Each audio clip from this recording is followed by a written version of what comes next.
this last week in the midst of so many different responsibilities and sick kids and everything that was going on in my life this week. I had to find time to do that bi-monthly chore of sitting at my desk and balancing the checkbook, which is always a little bit of an accounting of where did I use my debit card this last week? And, oh, that's right, I did spend that much money? And then getting my bills paid, which as a part of that is the time when I sit down and I write out my offering, and I still use a check. I know a lot of people do online. Some of you might roll your eyes at me for using a check these days still, but that's just how I feel very connected to it. And along with that was also filling out my pledge card for this next year.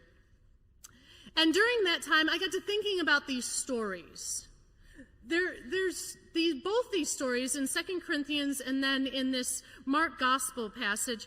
There are stories, examples of extreme, exceptional, extreme giving that I don't know that I can completely relate to. But I got to thinking about it and I thought, but what do they teach me? What can I learn from these stories? What they did was they caused me to take a look at two things within myself. They caused me to look at what's my motivation for giving and what's my attitude in giving. What's my motivation and what's my attitude? My motivation, it could be multiple things that might motivate me, might motivate you to give, like duty or obligation. It's what I'm supposed to do. Or it might be, well, someone might find out how much I give, and I really value their opinion of me, and so I need to make sure that I'm going to give something that someone else will say, oh, great job. You never know. Or maybe what motivates is just routine. You don't even think about it anymore. It's just routine. It's what you do all the time. Maybe what motivates to give is belief in the mission. Studies show that over the generations that are represented in this room, what has transpired is a shift from giving out of a sense of duty and responsibility and into an understanding of I give because I really believe that this organization, whether it's First Church or another organization, that I give because I really believe in the mission, that there's something happening in the fulfilling of that mission that makes the world better, that makes people's lives better. Or it might be what motivates any one of us, myself included, is that giving is a response to faith. God has given to us, and therefore we become givers as well. If God's image is implanted in us, if that's how we have been created, and God is initially a giver, God gives life, then isn't that what we are as well in the image of God? So I started thinking about, and examining what are my motives for giving. And then I also was looking at, what's my attitude towards giving? Because that could run a whole spectrum as well, our attitudes. There might be an attitude that might not be all that pleasant, like a begrudging attitude. Suppose I got to do this. Don't really want to, but I suppose I have to. Maybe there's a little bit of animosity. For instance, why is it that so many other people out there in the world don't feel compelled to give, but it falls upon the church, or it falls upon only some people, or something like that? No one else is, so why am I? You might feel a little bit of that animosity. I might feel a little bit of that animosity. Or maybe there's fear. Fear might be an attitude with which we give. Because if we give, then that's something that I no longer have. And we live in some difficult economic times. And so letting go of a resource for something else means that we might not have that resource for ourselves anymore. And that it might create some fear, some anxiety within us. And then, of course, there is my favorite, the attitude of self-righteousness or pride. It makes me feel good about myself, or I'm going to be right with the Lord, or something like that. It's about what I do, not about what God has done. That attitude also might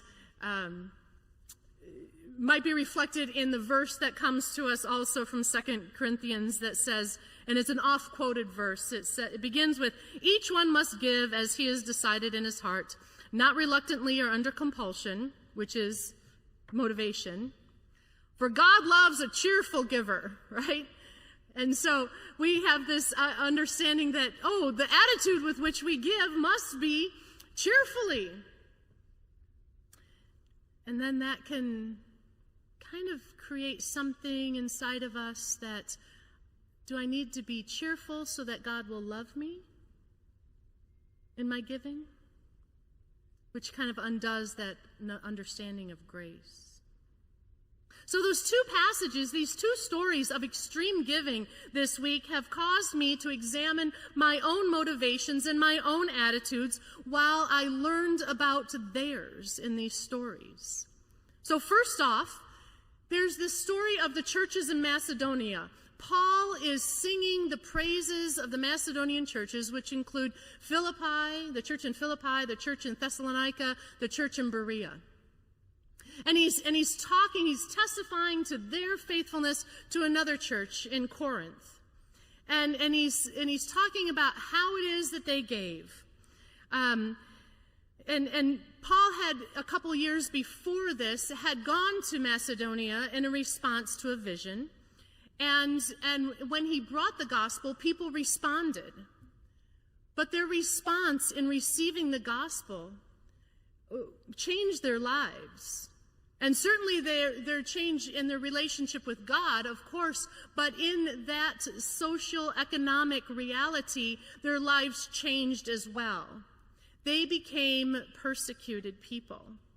Their lives weren't as easy as they were before they became Christian. Maybe it was because in the marketplace, maybe some of them had businesses making idols to pagan gods, and they let that business go. And so whatever it was, they experienced some extreme trial that is denoted as poverty. So it makes you wonder then, how can people who are in such dire straits have such generosity of spirit towards others? How could that be? How could they do in their own place of persecution? How could they participate in, what the early church, what we might call the early church's first example of faith promise? There was a group of very impoverished Christians in Jerusalem. And so all of the churches out and around the world, they were encouraged to take up an offering for this Jerusalem community. People they didn't know. They were invited to pool their resources to help take care of this Jerusalem church. So what would make people in Macedonia give up some of the very little that they have in order to help people in Jerusalem that they don't even know? What would motivate them to do that? One thing might be compassion. They know what it's like to hurt. They know what it's like to struggle. And so they might identify so much with that church in Jerusalem. They're like, we get it. And we, in our understanding, want to help and share what God has given to us, and we want to help you as well. It could be compassion that motivated them to make an extreme offering. Maybe it's gratitude. Gratitude might motivate them to make such an extreme offering. They were perhaps grateful that the very first Christians let go of their distaste of Gentiles, because there was such a separation between Jews and Gentiles. Jews wouldn't sit and have table fellowship with anyone who was Gentile, that maybe they felt such gratitude that the Jewish Christians shared the gospel of Jesus that changed their hearts and their lives and their relationship with God. Maybe they were just grateful for that they were grateful that the table was extended to them, that they respond from a place of gratitude. Maybe that's what motivated them. Maybe what motivated them is that, as Paul said, that God's grace was very evident among them. Maybe they understood themselves to be vessels of God's grace. We say during our Faith Promise time, what has God given to you that he really wants to give through you?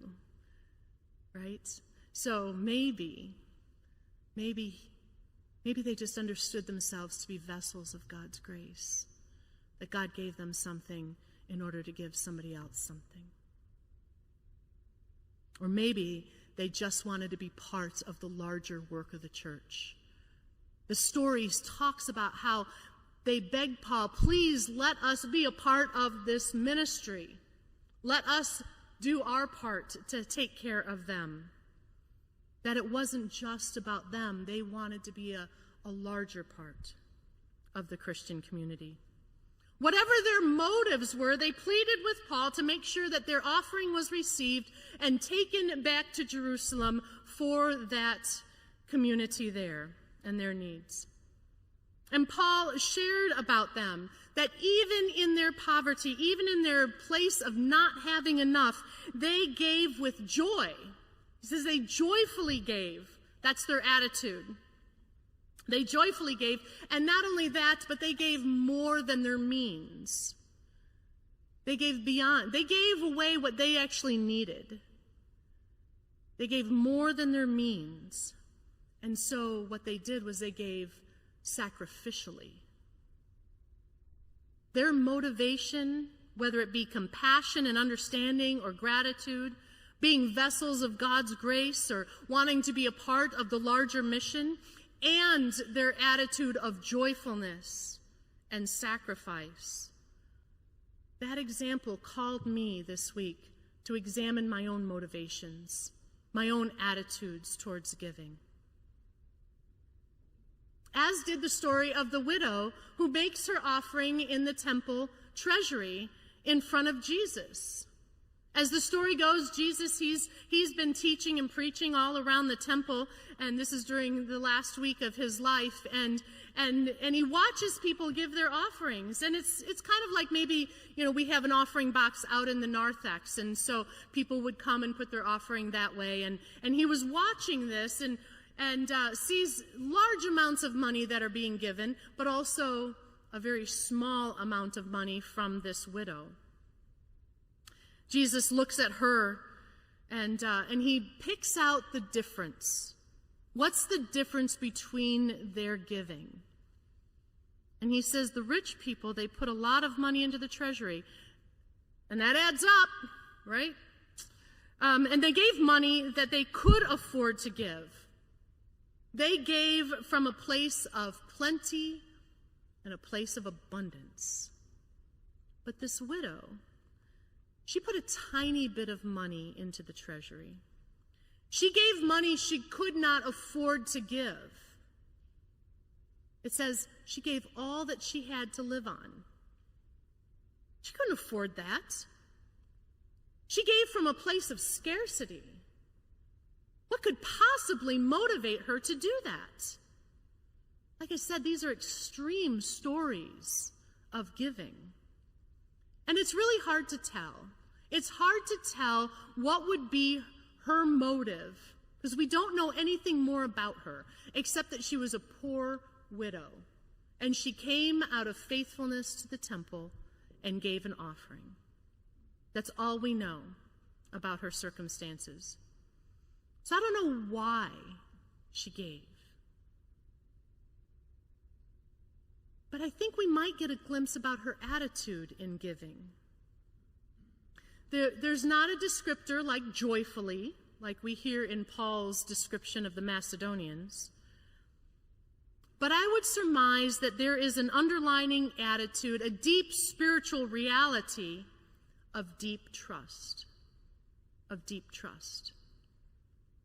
Being a widow in ancient times could very well mean extreme, and I say extreme vulnerability. If a woman is married and her husband dies, the husband's family members, if there is another family member that could marry her and take her into his home, she would be provided protection and sustenance. She would be provided for.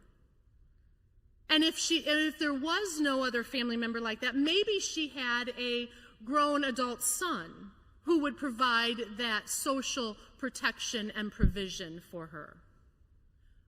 But a widow who had neither family member, husband's family member, or son could wind up being very, very vulnerable in that society.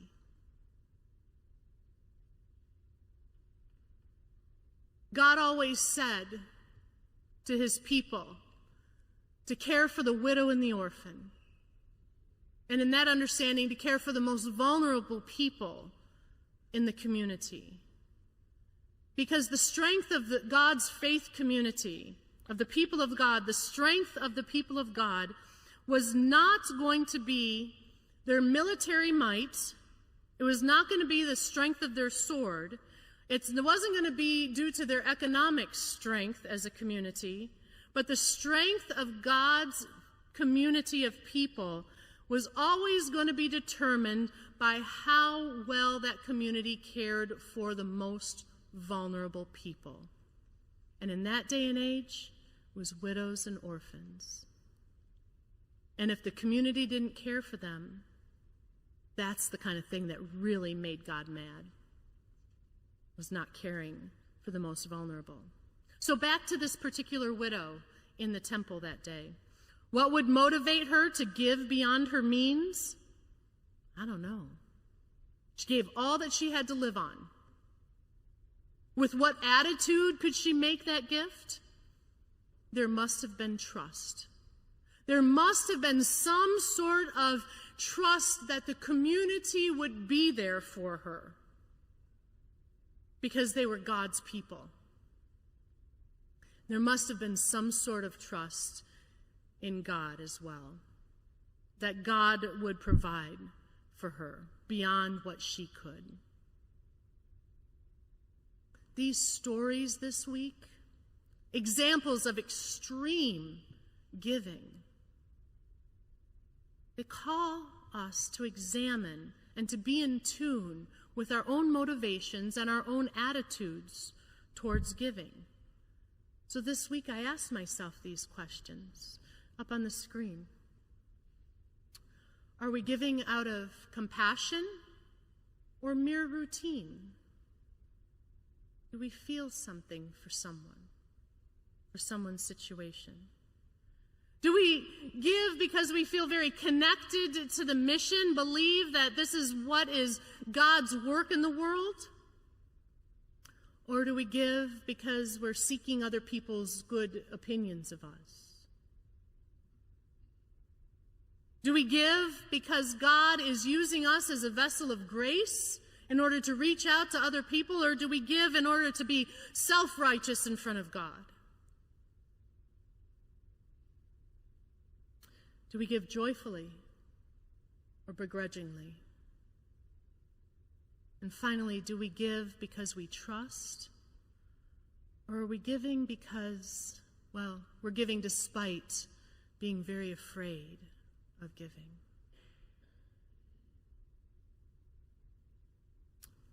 Today we're invited to think about our own life of giving, because it is a part of our spiritual life. And to make a pledge. You're invited to make a pledge to the ongoing mission of the church. So I pray that we do that reflectively, prayerfully, so that we can grow in our own faith and so that God may be glorified through what we do. There's a reason these stories of these folks from Macedonia and the widow in the temple, there's a reason those stories have endured. because they glorified God. I believe our stories do too. So thank you for however it is that you participate in the life and the ministry of the church.